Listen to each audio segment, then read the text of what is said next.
Hey everyone, welcome back to Bipolar Brought Balance. Today I'm going to talk about the very exciting decision to open my LLC and launch a new show. So, for those of you who are new here, my name's Emily Washkovic, and I was diagnosed with bipolar disorder in 2018. I had a manic episode that hospitalized me.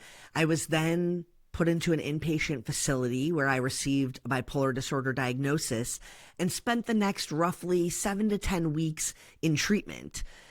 At the time, I had a corporate job and ultimately was able to navigate this process because of all of the support and resources that I had. Now, 7 years later, I've been fortunate to manage my bipolar disorder and not have too many huge episodes along the way. I've, of course, had some highs and some lows, but always been able to gratefully manage them with the support of my care team, my medication, my partner, and also my friends and family. So, today's episode is a little bit about what's going on current day for me. As many of you know, the reason I've been able to make more Bipolar Brought Balance content is because in November of 2025, so just a couple months ago, I was laid off from Yelp. I had worked there for 11 years. I was actually laid off on my 11-year anniversary, and I had spent the past 5 years of my time at the company as the small business expert and host of their podcast in partnership with Entrepreneur Magazine called Behind the Review. When we started it in 2020, it was partially due to the pandemic and just the changing landscape of my job. And so I was able to tell all these business owner stories and learn how to podcast, which was pretty cool. I knew nothing about podcasting really, but I had interviewed business owners both in presentations and like moderated panels. So it was an exciting endeavor, but it was a whole new thing for me. And in 2020, the podcasting world was so it was so audio forward. It was really about telling interesting stories in audio. And the best podcasts were doing cool things like they had music as a part of their stories. So that was the era that I learned podcasting in. And Behind the Review, the show that I hosted, started by featuring stories of small businesses through the voice of the business owner and someone who wrote them a Yelp review. So I would start by interviewing the reviewer for about 20 to 30 minutes. I'd ask them about their experience at the business, what stood out, what made them want to return.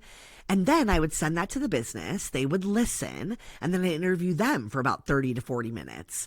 And from there, we were able to stitch together really cool and interesting stories that connected what the business was doing behind the scenes to generate these amazing customer experiences. It was so fun. I loved doing it. And in 2025, the company decided we wanted to get on YouTube. So we did a little reno of my at-home studio. We upgraded all my equipment to be more video forward. And I got to learn from a YouTube podcast agency for a little less than a year how to make a YouTube show. And so that was a big part of my role when I was laid off in November, was this podcasting. And because the show ended very abruptly for me, I was really wanting to do more in the space. And in November and December, as I was evaluating my favorite parts of the job and the things I maybe didn't want to do anymore, I realized that now is the best time to get my own show started if that's something that I want to do. And so I spent November and December kind of thinking, talking to people on my network, just recharging really. And then in January, I started pitching my show concept to all different kinds of people: media companies, publishing companies, production companies, and also potential sponsors and people in my network who I've known over the years who I thought might have an opinion or some feedback. And I evolved the concept quite a bit throughout the month. But what I ultimately realized is even without a sponsor secured, I wanted to do a show. And in December and January, I have been making content for Bipolar Brought Balance, recording it on my own, and then just using my basic skills and tools from my many years at Yelp to publish and edit it. And I'm not doing the best job, but I'm doing the basics. And I realized if I really want to get a show off the ground, I need someone working on all the production so I can focus on sourcing guests, getting on other podcasts, and doing some of the consulting work that's ultimately going to pay the bills, because podcasting isn't really a way that I'm going to be replacing my old salary, but it is a great way for me to build my own intellectual property, to make great connections and continue to highlight the amazing voices of people that I already know. The other amazing thing about podcasting in 2026 is you can have some really cool conversations with some very incredible people because you're both just dialing in virtually. And that's what I love about podcasting.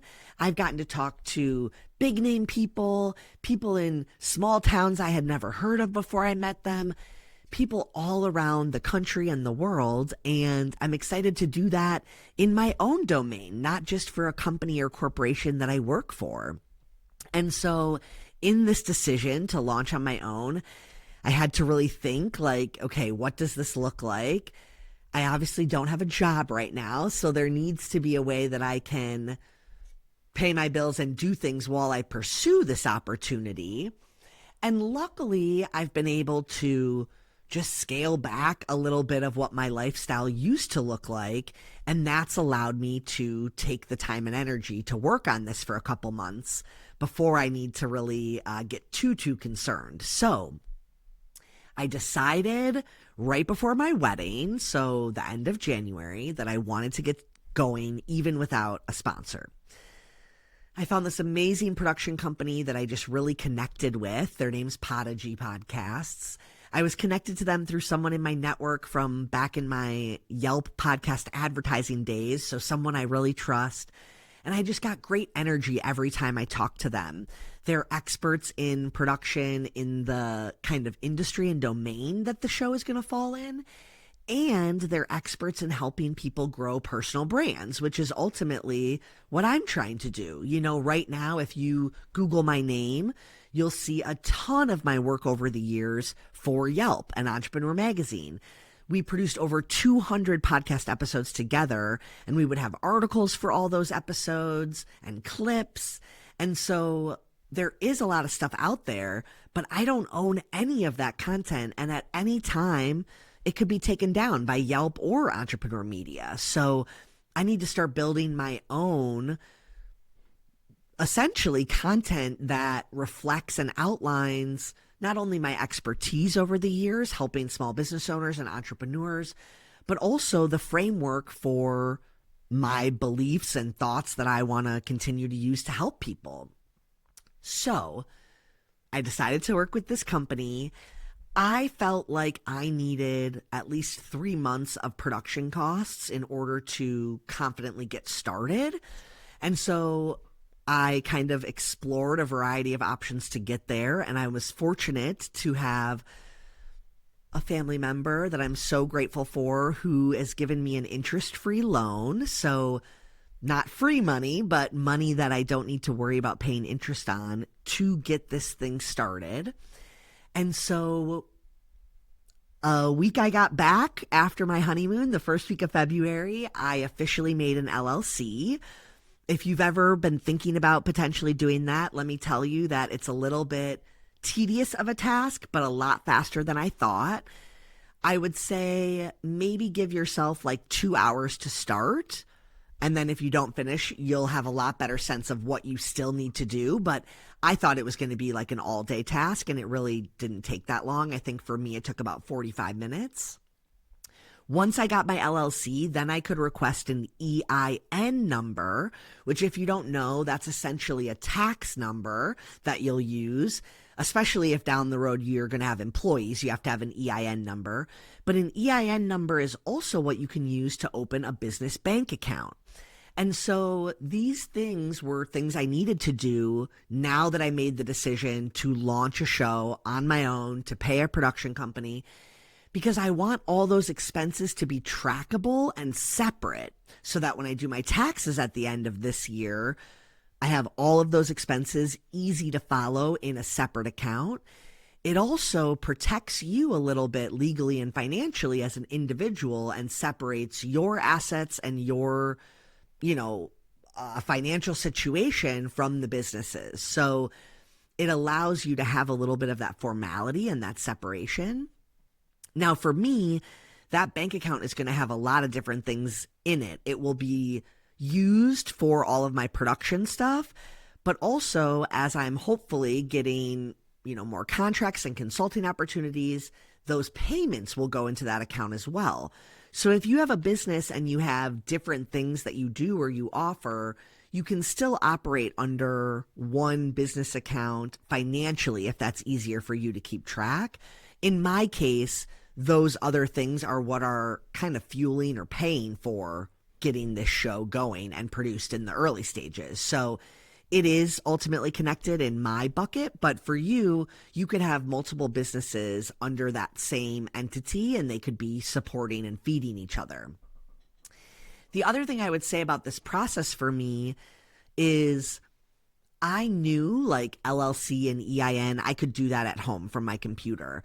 And technically, I could have requested to open a business bank account through my computer as well, but I just chose to make an appointment at a local branch. So if you're ever wanting to do that, I would recommend that because any large institution is going to have like a banker on site that you can schedule with. But also if you have a local credit union or something like that, they're going to be able to help you a lot better in person than through the online system. And I went through Chase. I used Chase for one of my personal bank accounts anyway, but they also had an offer where if you can keep $5,000 in the account for 2 months, you get $500 free from them. So bigger institutions like Chase, Wells Fargo, they'll sometimes have more of those, incentives or offerings for you. So it was exciting, but it was also very I don't want to say stressful, but it made it feel real. This has all kind of been an idea and a dream and something that I really want to give a go. But ultimately, I don't have a job anymore. So at some point, I'm going to need to figure out where the money comes from. So signing contracts and, agreeing to pay people for a certain number of months, even though I don't really know how the whole wheel is spinning yet, it's a little nerve-wracking. But I've consulted, hundreds, if not over 1,000 small business owners in the past decade. And I know that half of the battle is your excitement and your enthusiasm and your why. And the other half is doing the tasks, sitting down and doing the work. So I'm trying to do that. That's a whole nother episode for us ADHD entrepreneurs, like my little hacks I have to use now that I don't have, my full-time meetings on my calendar and deadlines that are set by other people. I've got to impose that for myself now. And that's entrepreneurship in a nutshell. I feel like this whole journey has taught me that by having my mental health balanced to an effect, I've been able to feel that I can take a risk and do this exciting thing because I'm doing it at the right pace. I'm not letting it, take over. I'm not making any decisions about big ticket items in a very short window of time. I'm kind of mulling over things, talking to lots of people and letting it come together on longer, looser timelines. So if you have a full-time job and are side hustling or are starting something, no matter what you're doing, give yourself the credit for giving it a shot because it takes time, energy, and guts, I think. I mean, that's the thing I've had to dig for the most is my guts to do it, and not be scared and think of other payoffs I can make to make myself less nervous. So anyway, if you have a journey that you're going through and you're just giving something a shot, let us know below in the comments and we can cheer you on and hope for your success. All right. See you on the next episode.